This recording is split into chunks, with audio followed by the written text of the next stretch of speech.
এই night club খোলার জন্য পারমিশন দিয়েছে। নাইট ক্লাব সংস্কৃতি, বিদেশি এবং দেশি মদের সংস্কৃতি, লুট, এ সমস্ত করে এখন জীবন যৌবন সংস্কৃতি এ রাজ্যের এটা সম্পূর্ণ কলুষিত করে এরা বুঝতে পেরেছে এদের বিদায় আসন্ন। বিজেপি কাজে যাওয়ার আগে এই ত্রিপুরাজ্যটাকে তার শেষ অবশিষ্টটুকুতেও এটাকে ধ্বংস করে দিয়ে যাও। এই জীবনটাকে সম্পূর্ণ উদাসীন এবং একেবারে ছিন্নমূলের মতো এটা করেছে। ঠিক আজকে তথাকথিত রাষ্ট্রবাদীরা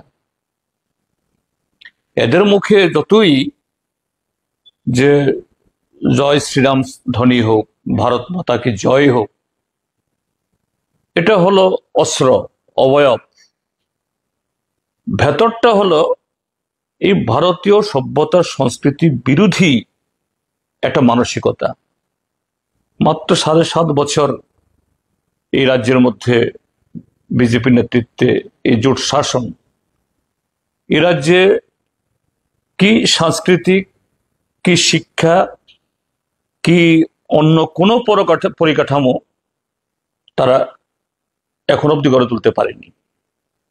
বামফ্রন্ট সময়ের সময়তে বহু লড়াই করে নিয়ে আসা প্রকল্প, এটা এই জাতীয় সড়কে হোক বা ফ্লাইওভার বা অন্য কিছু, এগুলো হয়েছে।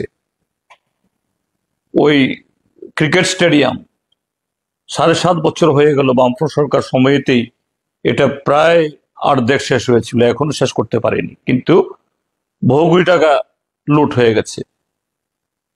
এখন অতীতে বামপন্থী ফ্রন্ট সরকারের সময় তৈরি আমাদের ত্রিপুরাজ্যের সবচেয়ে বড় সাংস্কৃতিক অঙ্গন রবীন্দ্র শতবার্ষিকী ভবন, যা উত্তর পূর্বাঞ্চলের মধ্যে অন্যতম একটা আধুনিক প্রেক্ষাগৃহ।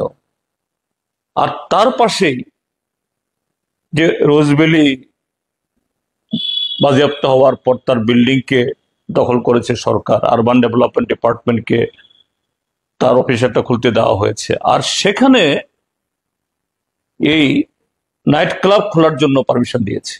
তার মানে হলো শুধু নতুন প্রকল্পের অর্থ লুট করা না, নাইট ক্লাব সংস্কৃতি, বিদেশি এবং দেশি মদের সংস্কৃতি, লুট, এ সমস্ত করে যে পরিকাঠামো ধ্বংস করেছে। এখন জীবন যৌবন সংস্কৃতি এই রাজ্যের এটা সম্পূর্ণ কলুষিত করে এরা বুঝতে পেরেছে এদের বিদায় আসন্ন। বিজেপি কাজে যাওয়ার আগে এই ত্রিপুরাজ্যটাকে তার শেষ অবশিষ্টটুকুতেও এটাকে ধ্বংস করে দিয়ে যাও। এই জীবনটাকে সম্পূর্ণ উদাসীন এবং একেবারে ছিন্নমূলের মতো এটা করেছে। প্রতিবাদ এসছে, আজকে দেখেছি দর্পণ পত্রিকা এবং আরো কয়েকটি পত্রিকাতে নাকি এখন এই ফাইলটাই লোপাট করে দিয়েছে, অর্থাৎ কে সাইন দিয়েছে, কে প্রস্তাব দিয়েছে, কবে স্যাংশন হয়েছে। আমি বলবো এই যে স্মার্ট সিটির অর্থ শৈলেশ যাদব মহোদয় 565 কোটি টাকা নাকি খরচ করে ফেলেছে বলে একটা রিপোর্ট দিয়ে গেছে।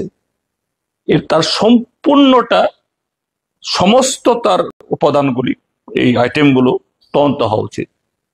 565 টাকা খরচ হলো আগরতলা শহরে, কোথায় চোখে তো পড়ছে না। বামফ্রন্ট সরকারের তৈরি করা কাঠামোগুলাতে রং লাগানো ছাড়া আর কিছু লাল নীল বিদ্যুতের বাতি লাগানো ছাড়া কি হয়েছে? এখানে মিউনিসিপ্যালিটির অ্যাকাউন্ট থেকে 16 কোটি টাকা লোড করে নিয়ে যায়। এটা 16 কোটি না, আমার সন্দেহ এটা আরো বহু কোটি। সব মিলিয়ে এই ত্রিপুরাজ্যটাকে মিউনিসিপ্যালিটি, এই মিউনিসিপ্যাল কর্পোরেশন এবং আমাদের ত্রিপুরা রাজ্যের সুস্থ সংস্কৃতি, রাজনৈতিক পরিবেশ বহুমুখী ধ্বংসের কিনারায় নিয়ে পৌঁছিয়েছে। তার বিরুদ্ধে তীব্র প্রতিবাদ জানাচ্ছি আমরা, এবং এই রাজ্যের সমস্ত যারা সুনাগরিক, দেশপ্রেমিক, এই রাজ্যের জনগণ, তাদের কাছে বলবো, আর কত চুপ করে থাকবো আমরা? রাস্তায় নামুন, প্রতিবাদী হন, এই রাজ্যটাকে সব দিক থেকে ধ্বংসের হাত থেকে বাঁচান।